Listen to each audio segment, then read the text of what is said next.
Olá, eu sou o Cláudio Lessa, em Orlando, nos Estados Unidos. Ao completar a volta de número 70 em torno do Sol, eu posso dizer a você com uma razoável dose de certeza que eu tenho praticamente tudo o que eu desejava ter quando menino, só que 60 anos atrasado. Hoje, 13 de outubro de 2025, é o dia do fisioterapeuta, o Dia Nacional do Dinheiro, o Dia Mundial da Trombose, o Dia do Terapeuta Ocupacional e o Dia Internacional para a Redução de Desastres Naturais.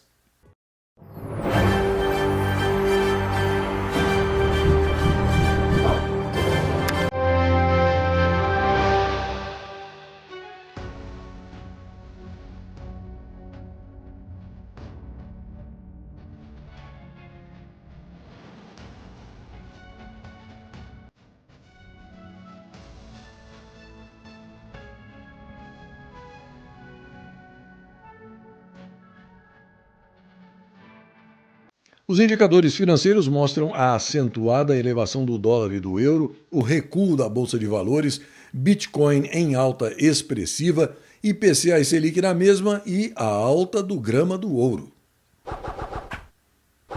A revista Oeste está noticiando que Jason Miller, assessor especial do presidente norte-americano Donald Trump, criticou ontem o satânico psicopata golpista, dizendo que ele não vai, abre aspas, desistir até que o careca esteja atrás das grades e receba tudo o que merece, fecha aspas. Jason Miller também chamou de nojento, repugnante, o que o doente mental tem feito com o presidente Jair Highlander Bolsonaro, condenado a quase 30 anos de prisão por uma psicodélica tentativa de golpe.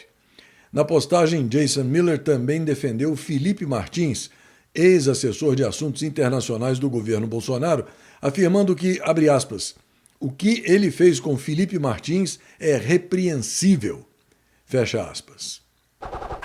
Uma situação muito grave está complicando ainda mais a vida do satânico psicopata golpista cujo nome não se pronuncia aqui. Uma postagem do Café na plataforma X esmiuça o assunto e eu trago para você os detalhes. A tentativa de um juiz estrangeiro de sequestrar alguém em território norte-americano pode ser considerado um ato de guerra pelos Estados Unidos. Para começar, a questão da violação da soberania dos Estados Unidos. Qualquer tentativa de um agente estrangeiro, seja um juiz, promotor ou policial, de exercer poder coercitivo dentro do território norte-americano sem autorização do governo dos Estados Unidos, é considerada uma violação direta da soberania nacional. Isso é tratado como uma forma de intrusão estatal semelhante ao envio de tropas ou de espiões. Nos Estados Unidos, isso recai sob a Foreign Missions Act e sob o princípio da soberania territorial do direito internacional. Mesmo um mandado judicial estrangeiro não tem efeito em solo norte-americano sem passar pelos canais diplomáticos e judiciais, como os tratados de extradição e as cartas rogatórias. A seguir, vem a diferença entre ato de guerra e ato hostil. No ato de guerra, se a tentativa envolver o uso de força armada, sequestro físico ou ameaça militar, o governo dos Estados Unidos pode tratar o caso como casus belli, ou seja, motivo legítimo para uma resposta militar. No caso de um ato hostil ou terrorismo estatal, se a ação for praticada por agentes estatais, como um juiz policial ou agente estrangeiro, de forma clandestina ou não autorizada, seria enquadrada como ato hostil, interferência estatal ilegal ou até terrorismo patrocinado por Estado. Existem precedentes históricos que mostram o peso disso. Em 1980, por exemplo, o assassinato de um dissidente chileno em Washington, D.C., por ordem de agentes da ditadura Pinochet, foi tratado como terrorismo de Estado estrangeiro. Se um juiz estrangeiro ou quem haja sob autoridade judicial tentasse capturar alguém aqui nos Estados Unidos, O FBI trataria o problema como uma tentativa de sequestro internacional com motivação política. E o Departamento de Estado consideraria ato hostil de governo estrangeiro. E as consequências diplomáticas? O governo norte-americano reagiria de forma severa, com expulsão de diplomatas, sanções imediatas ao país de origem, suspensão de cooperação jurídica e, dependendo do caso, poderia acionar o Conselho de Segurança da ONU ou até autorizar o uso de uma força proporcional em legítima defesa da soberania. Resumo da ópera.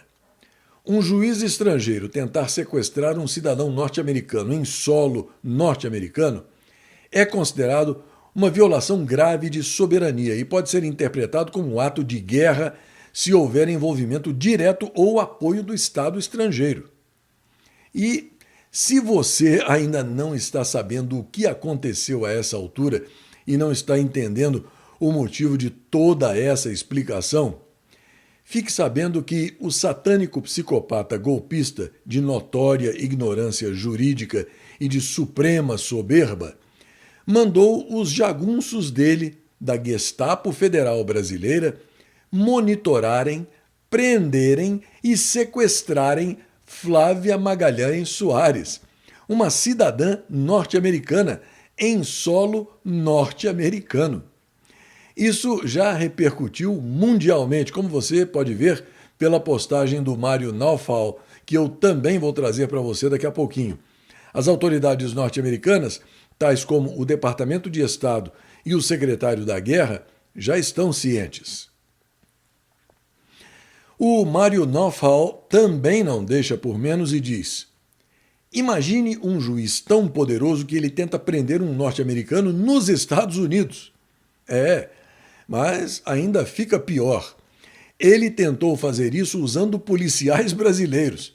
Para esclarecer, segundo se informa, o satânico psicopata, o verdadeiro golpista, queria que os agentes dele pegassem uma cidadã norte-americana e arrastassem ela para algum lugar onde ele pudesse prendê-la. Flávia Magalhães, que mora aqui na Flórida, foi de alguma forma puxada para dentro da investigação sobre fake news, provavelmente por criticar o doente mental. E o problema... Bom, há mais de um problema. Primeiro, Flávia é uma cidadã norte-americana. Segundo, ela nem estava no Brasil. Terceiro, o satânico psicopata golpista jamais pensou na lei, seja ela brasileira ou norte-americana. O doente mental decidiu que um detalhezinho desses não importava e emitiu uma ordem de prisão secreta, de qualquer jeito. Mas aí fica ainda mais esquisito. Documentos sugerem que a Polícia Federal do Brasil estava, na realidade, observando Flávia durante um protesto aqui na Flórida. Uma cidadã norte-americana, dentro dos Estados Unidos. É sério. Agora, o Departamento de Estado está sabendo do caso. E se isso for verdade, o satânico psicopata golpista não apenas cruzou uma linha. Ele marcou uma viagem, passou por fora da alfândega e começou a brincar de policial mundial. Não surpreende que ele tenha sido sancionado pelos Estados Unidos. O Voldemort brasileiro está vivendo numa ilusão onde ele é um Deus todo-poderoso. Talvez ele nem saiba que o Voldemort perde no final. A própria Flávia fez uma postagem confirmando tudo isso. Ela diz que, abre aspas, sim, é verdade. Tudo ocorreu no dia 25 de fevereiro de 2024, num parque de Fort Lauderdale, onde estávamos realizando um protesto pacífico de brasileiros. Eu fui informada pelos coordenadores do evento de que a Polícia Federal estava lá para me observar, mas a ordem não era para observar, era para me sequestrar.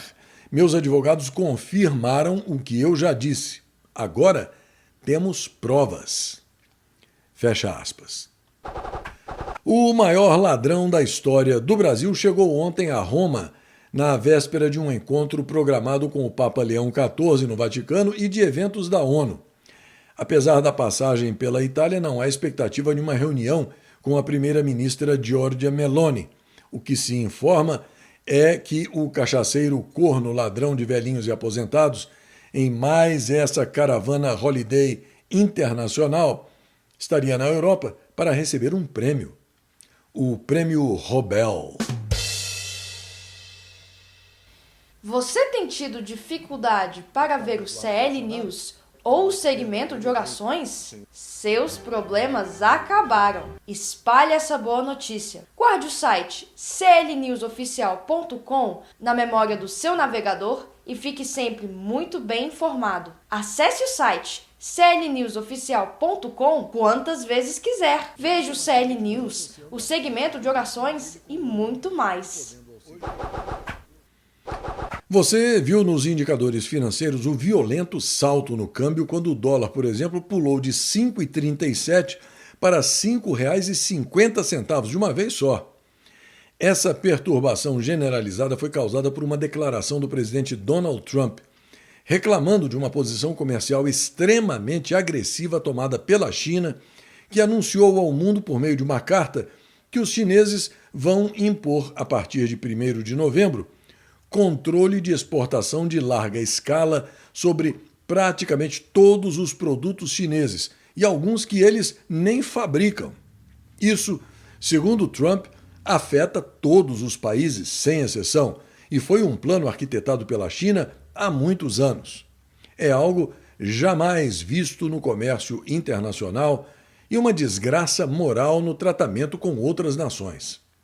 Donald Trump diz ainda que, baseado no fato de que a China tomou essa posição sem precedentes, e falando apenas pelos Estados Unidos e não por outras nações que foram igualmente ameaçadas, a partir de 1º de novembro deste ano, ou até mesmo antes disso, dependendo de outras ações praticadas pela China, os Estados Unidos vão impor uma tarifa de 100% sobre a China, acima e além de qualquer tarifa que os chineses já estejam pagando.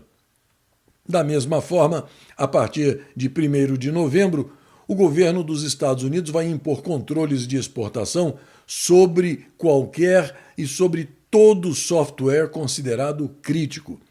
É impossível acreditar que a China tenha tomado tal atitude, mas ela tomou e o resto é história, encerra o presidente Donald Trump. Quando o assunto é destruição da economia e prejuízo causado à população, então não existe ninguém mais no horizonte do que a quadrilha Petralha. Uma neta-espectadora amiga, Bia Lopes, me enviou uma denúncia repugnante. Ela diz que parece que o prato do dia são os aposentados e pensionistas. Cabral e Pezão criaram, com o Fundo de Pensão do Rio Previdência, a Real Oil Finance Trust, para antecipar receitas futuras dos royalties do petróleo e financiar o caixa do Estado. Foi um caos. Os aposentados e pensionistas sem receber, vivendo de favores, doações de cestas básicas. Muitos foram despejados. E agora, essa tragédia anunciada que é a entrada na pauta em regime de urgência já para esta terça-feira, 14 de outubro, às 15h, do projeto de lei 6035 de 2025 do Governo do Estado, que acaba com o Caixa do Rio Previdência, o fundo que garante as aposentadorias e pensões dos servidores públicos estaduais. Na Gazeta Brasil, a informação de que o presidente dos Estados Unidos, Donald Trump, anunciou hoje a assinatura de um acordo com os líderes do Egito, Catar e Turquia para assegurar a implementação do acordo de paz que põe fim à guerra em Gaza após mais de 2 anos de conflito.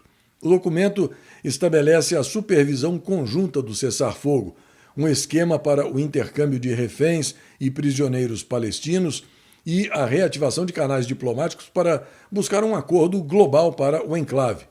O presidente egípcio detalhou os próximos passos após a entrada em vigor do cessar-fogo, afirmando que o Egito trabalhará com os Estados Unidos em coordenação com parceiros nos próximos dias para assentar as bases da reconstrução da faixa de Gaza. A intenção é a de organizar uma conferência sobre recuperação inicial, reconstrução e desenvolvimento. Enquanto isso, a escória da humanidade, representada pelos terroristas do Hamas, entregou apenas 4 dos 28 corpos de reféns mortos e gerou indignação e angústia entre os familiares que ainda aguardam os restos mortais dos entes queridos em Israel. A decisão de entregar apenas uma pequena fração dos corpos foi recebida pelas famílias como uma violação flagrante do acordo e um aumento inaceitável do sofrimento. O acordo de trégua previa a devolução dos corpos de todos os reféns falecidos em poder do Hamas. Contudo, dias antes, o grupo terrorista já havia insinuado dificuldades em localizar todos os restos mortais no prazo estabelecido.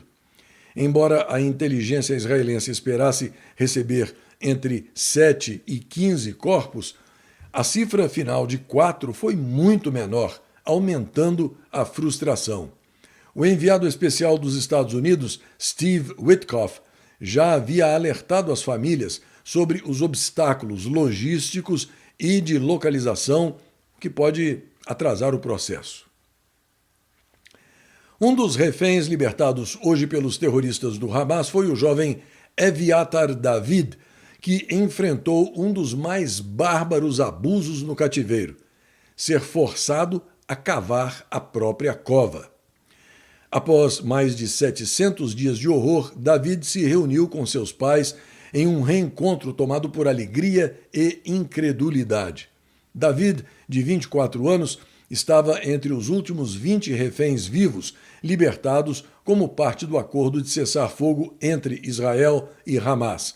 Ele foi sequestrado durante o ataque terrorista de 7 de outubro de 2023 no Festival de Música Nova. Durante o fim de semana, o Departamento de Estado norte-americano anunciou formalmente o fechamento da USAID e informou que praticamente todos os funcionários remanescentes estão demitidos. Na revista Oeste, a informação de que a Venezuela fechou a embaixada na Noruega depois da entrega do Prêmio Nobel a Maria Corina Machado. E como você sabe, a ganhadora do Prêmio Nobel da Paz deste ano é a líder da oposição, que é feita sem descanso contra o podre narcoditador Nicolás Maduro. É interessante notar que essas figurinhas aí da foto ao lado, rainhas da hipocrisia, foram incapazes de se manifestar. Nenhuma dessas vagabundas abriu o bico para parabenizar a também mulher Maria Corina Machado pelo prêmio recebido. Ei, psite, você consegue ouvir alguma delas comemorando a vitória da venezuelana Maria Corina Machado?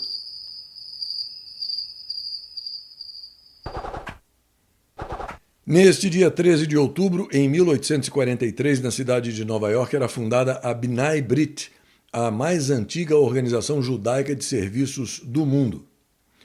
Em 1867, a estrada de ferro central do Brasil chegava a Entre Rios, hoje Três Rios, no entroncamento com a estrada de rodagem União e Indústria. Em 1884, o meridiano de Greenwich se tornava o ponto de referência para a determinação dos fusos horários. Em 1892, Edward Emerson Barnard, um astrônomo norte-americano, registrava o primeiro cometa descoberto por meios fotográficos. Em 1982, começava a formação do reservatório da usina hidrelétrica de Itaipu, extinguindo as 7 quedas. Em 1996, o piloto Damon Hill era campeão mundial de Fórmula 1. Em 2005, o dramaturgo inglês Harold Pinter recebia o Prêmio Nobel de Literatura. E em 2010, 33 mineiros chilenos chegavam à superfície depois de soterrados durante 69 dias na mina de San José. Esta edição do CL News está quase terminando, mas eu aproveito para agradecer a você dessa grande família que me recebe na sua casa, que prestigia esse meu NetJornal, que me envia mensagens, e dizer que eu leio todas elas, todas as mensagens, sem deixar nenhuma de fora, embora eu nem sempre consiga responder individualmente por causa do acúmulo de trabalho, agora que eu estou fazendo tudo sozinho, né? Mas eu peço também para que você não deixe de escrever e para que você acesse e guarde o meu site clnewsoficial.com nos favoritos do seu navegador. Por favor, fale sobre o site com todos os que você conhece, para que esse NetJornal objetivo, isento, sem manipulação, mas com aquele toque de humor, também possa chegar até eles. Aqui vai um forte abraço para a Maria Rita, para a Maria de Lúcia Fernandes, para a Maria das Graças Valentim, para Lia Nogueira Casanova Sawaia, Sale Luiz, Cláudio Severo da Costa, Fábio Prudente e para o José Luiz de Barros Filho.